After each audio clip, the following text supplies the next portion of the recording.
What's up, guys? It's Rey-Jay back with another video. And in this one, I want to break down what's happening with SPY, Tsla, NVIDIA, the QQQ, and a couple of other tickers. I'm going to break down what's happening with the market moving forward as we have new developments on the charts and what you should be watching for as time goes on. But just know that I am not a financial planner, so take nothing I say as financial advice. And also, if you guys can, please smash the like button. It not only benefits me, it benefits the entire community as a whole. So today is Thursday, January 2nd, 2025. Welcome to the new year, everyone. Just know that we just got initial jobless claims data and everything was a little bit below expectations. Quite decent data so far. At 9:45 a.m. Eastern Standard Time, we have the S&P Global Manufacturing PMI report. We'll be watching to see what this leads to, so look for some volatility at that time. We have some manufacturing numbers 15 minutes after market open. Besides that, the rest of the data is going to be quite minor, so don't really worry too much about it until we get to about 11:30 a.m. That's when we have a couple of bill auctions coming out, so it might cause a little bit more volatility. So basically at 11:30 a.m. might be some more volatility, and also at 9:45 a.m. that's when we have some data coming out. Besides that, there's been quite a bit of news that's coming out. The market's starting off on a higher end for 2025. Just for now, it's trying to push, but I would say just watch resistance because there's no guarantee it's going to continue like this forever. There's no guarantee it's going to be a massive move yet, unless we break some key resistance. And yes, we could turn more bullish. But we're still waiting to see if that's going to be happening. Besides that, I did see that a lot of restaurant companies did file for bankruptcy. It's Chapter 11 bankruptcy in 2024. So this is their way of getting protection. This ended up affecting many chains such as like Wendy's, Denny's, and the list goes on. Besides that, the housing market has strong supply, and there's nothing else that's too crazy. I'm seeing on the news, there is still a lot of competition for Aapl that goes on. But besides that, I'm not seeing anything else that's too crazy. So that's what's happening in the news, at least thus far. Now the question is what's going to happen from here on out. Just know that Tesla is about to announce their deliveries numbers. They haven't done it yet. I'm not sure exactly when they will. They're scheduled to do it today at 9 o'clock a.m. Eastern Standard Time, which is about 10 minutes from now. But it's not always guaranteed. Sometimes they're going to be a little bit, sometimes it's a little bit late. Sometimes it could be 1 hour late. Sometimes it's even later than that. So we'll have to see when the numbers officially come out. That's why I'd rather just release this video now to just talk about what the charts are looking like. Then maybe once Tesla gives the numbers, I'll give you guys an update. So as far as the market goes, we have a left shoulder here, we have a head, and then a right shoulder on SPY that's still present. We're trying to push to resistance, which is currently around that 591.5 area. If we break past this, we're looking for an attempt to get back up to about 594 or so. But if we can't break past this, if we can't hold above very close to 592, then SPY is at risk of coming back down, and we could be looking for a retest of gap support at 588. And if that fails us, we have a gap to fill all the way down to 586.6. So please keep that in mind, guys. Watch those two supports and see if SPY can break 592. As of right now, it's going to be a tough resistance. If we do break that, we're looking for 594 as our target or above. If we can't hold above 592, though, there's going to be a risk of us getting a rejection back down to 588 and then 586. The left shoulder, the head, and the right shoulder are still present. To turn bullish, you want to get back up at least the mid 590s, and that's going to give us some hope for this to try to invalidate this. If not, if we can't break past our 595 plus area at the very least, if we come just short of that, there's going to be a risk of us pushing it, but then rejecting and coming back down to fill this gap down here. There's a pre-market gap all the way down here around 586. So just be careful, guys. The market may start off on the strong end, but there's no guarantee it's going to last forever unless we break resistance. That's why I'm warning you to be very careful. Now, ES also happens to have this left shoulder, a head, and a right shoulder. To start off 2025, there's more buyers coming. I did mention that's a strong possibility, and we're trying to push for it over here. But the question is, will we break past 6,000 flats? Can we get back above 6,050? We need to get back above the 6,020 to 6,050 area to start really pushing. If we can't do that, if we come short, we could get a rejection near the 6,020s and then come back down. So just be very careful. As you guys know, we have a left shoulder here, a head, and a right shoulder. So be careful. If we do get a lower high rejection, this could be off one of our key fib levels, and that could lead to a move right back down to the lower 5,000s. So for the start, look for a push attempt. We're going to try to get back up to 6,000, maybe 6,020. It's possible we start off with a push, but if we can't get back up 6,050, if we come short of that and we reject between 6,020 and 6,050, then we could turn back down. So look for a push to start things off, and we'll have to see how it reacts to resistance.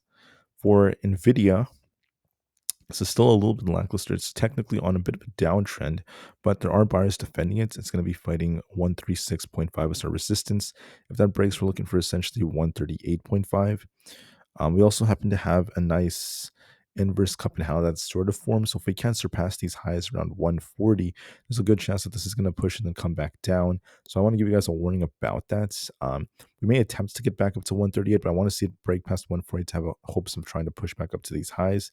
If we hit 138 to 140, then we can't hold above that and we just reject and make a move back down. There's going to be a risk of us returning back down to about 133. So keep that in mind. There's going to be a push attempt, but then 138 to 140 is tough resistance, and we could run once we hit that. So be careful. Bitcoin's trying to push back up. We're looking for an attempt to get back up to 98,000 plus. It is looking more bullish here. I would like to see the attempts to continue this push to 98,000 to 100,000. If we end up losing 94,000, we could be dipping, but I think the odds favor this trying to push to 98,000 to 100,000 for a little bit more upside. And then if we can't break past 98,000, then we could turn from there. So make sure you watch that very closely. Just double checking Tesla. The data is not out yet. It's technically on a downtrend. I would love to see Tesla try to bounce, get back up of at least 425 to 430. If we do that, that's going to be a good sign. If deliveries come out and Tesla pushes and rejects, then there's going to be a risk of us hitting 400 and losing that. And it could start dumping all the way down to like 380. So be careful. Tesla could go either way, waiting for deliveries still. NQ is looking more bullish. We'll see if we can break past 21,490. If that breaks, we're looking for 21,550.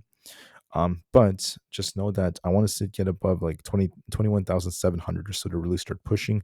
Otherwise, it's just there's a high here. It came down, made a lower high. So this might be hitting like 21,600 and then rejecting back down to 21,250.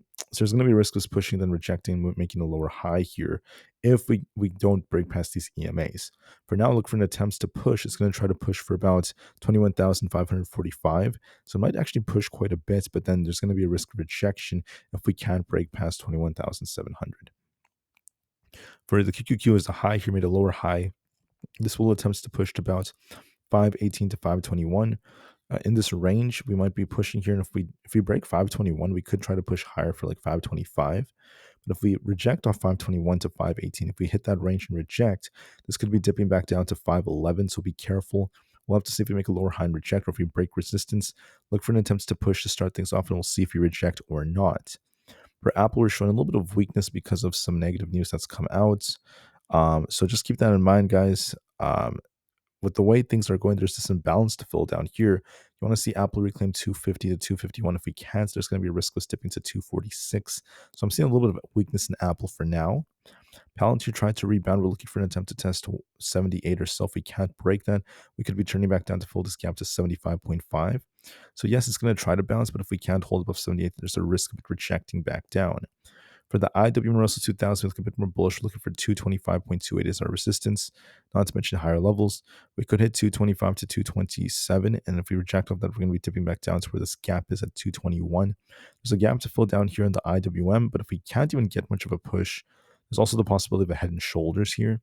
So, it depends if we can surpass this higher or not. If we can't, the head and shoulders will likely pan out and lead to some more downside. So be careful with that. For Coinbase, we're technically on a bit of a downtrend. I'm looking at this gap down here to fill. So maybe it pushes to about 262. If that breaks, we're looking for 270. It's possibly push a bit, but then if we reject, we're looking for a move back down to fill that gap to 248. So watch that very closely. Amazon's technically on a downtrend. We could push close to about 223 to about the 223s basically. If we break that, we're looking for 225. 223 to 225 could be tested, but then if we turn here, we're looking for this gap down here to fill. So there could be a move back down afterwards. Meta could be trying to push for 594.8 to about 596 in that range. And if we reject here, we could be dipping back down to 589, especially if we have this gap to fill around 585. So watch and see if that ends up being the case. Microsoft is technically on a downtrend. We still have this gap down here to fill.